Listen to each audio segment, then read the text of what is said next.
கர்த்தருக்கு ஸ்தோத்திரம். ஆண்டவர் ரட்சகருமாகிய இயேசு கிறிஸ்துவின் நாமத்திலே உங்கள் அனைவரையும் இந்த காலையில் அன்போடு கூட வாழ்த்துகிறேன். ஆண்டவராகிய தேவன் உங்களை ஒவ்வொருவரையும் ஆசீர்வதிப்பாராக. ஆண்டவராகிய இயேசு கிறிஸ்து நம்மை ஒவ்வொரு நாளும் நேசித்து வழிநடத்தி வருகிறார். இந்த கடைசி காலங்களில் வந்திருக்கிறோம்.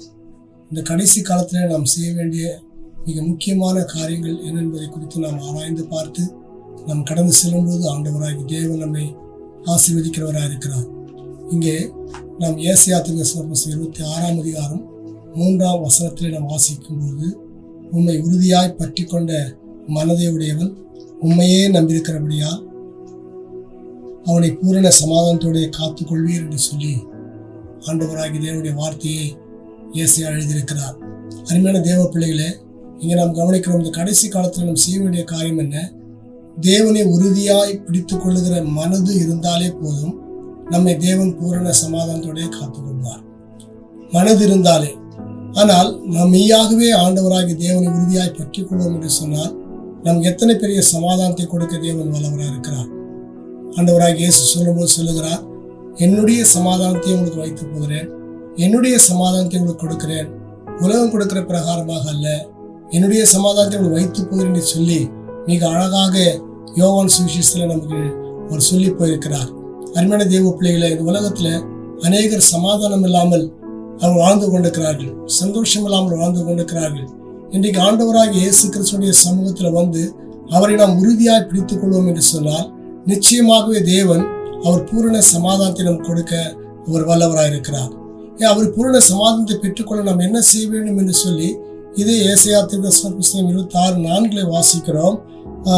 கர்த்தரை என்றென்றைக்கும் நம்புங்கள், கர்த்தராகிய யெகோவா நித்திய கன்மலையா இருக்கிறார் என்று சொல்லி நாம் ஆண்டவராகிய தேவனை நாம் என்றென்றைக்கு நம்புகிறவர்களாக இருக்க வேண்டும். நம்முடைய வாழ்க்கையில நாம் அநேகரை நம்பி மோசம் போயிருக்கிறோம். ஆனால் ஆண்டவராகிய இயேசு கிறிஸ்துவை நாம் நம்பும் பொழுது அவர் நமக்கு நித்திய கன்மலையாக நம்மோடு கூட இருந்து நம்மை ஆசீர்வதித்து வழிநடத்த அவர் வல்லமுள்ள தேவனாய் காணப்படுகிறார்.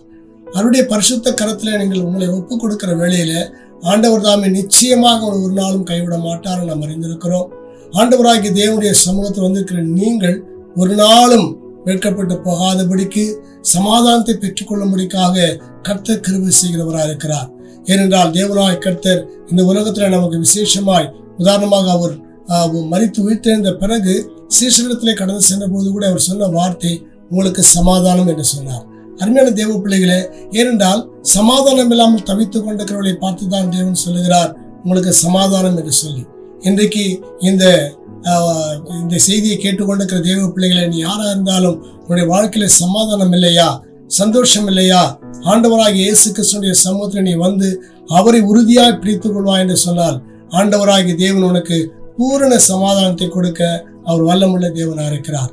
அதற்கு நீங்க செய்ய வேண்டிய மிக முக்கியமான காரியம், ஆண்டவராகிய தேவனை நீங்கள் நம்ப வேண்டும். ஏனென்றால் அவர்தான் நமக்கு யெகோவா தேவனாய் இருக்கிறார். அவர் நித்திய கன்மலையாய் நமக்கு காணப்படுகிற தேவனாய் காணப்படுகிறார்.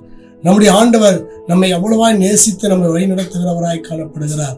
அவருடைய சமூகத்தில் உங்களை ஒப்புக் கொடுங்க. நிச்சயமாக ஆண்டவராகிய தேவன் உங்களை ஆசீர்வதித்து, உங்களை உயர்த்தி, உங்களை பலப்படுத்தி, உங்களை பாதுகாத்து, உங்களை வழிநடத்தி, உங்களை சீர்படுத்தி, சிறப்படுத்தி வழிநடத்த அவர் வல்லமுள்ள தேவனாய் காணப்படுகிறார். அவருடைய சமூகத்தில் நீங்கள் உங்களை ஒப்புக் கொடுங்க. நிச்சயமாய் தேவனாய் கர்த்தர் உங்களை ஆசீர்வதிக்க வல்லவராக இருக்கிறார்.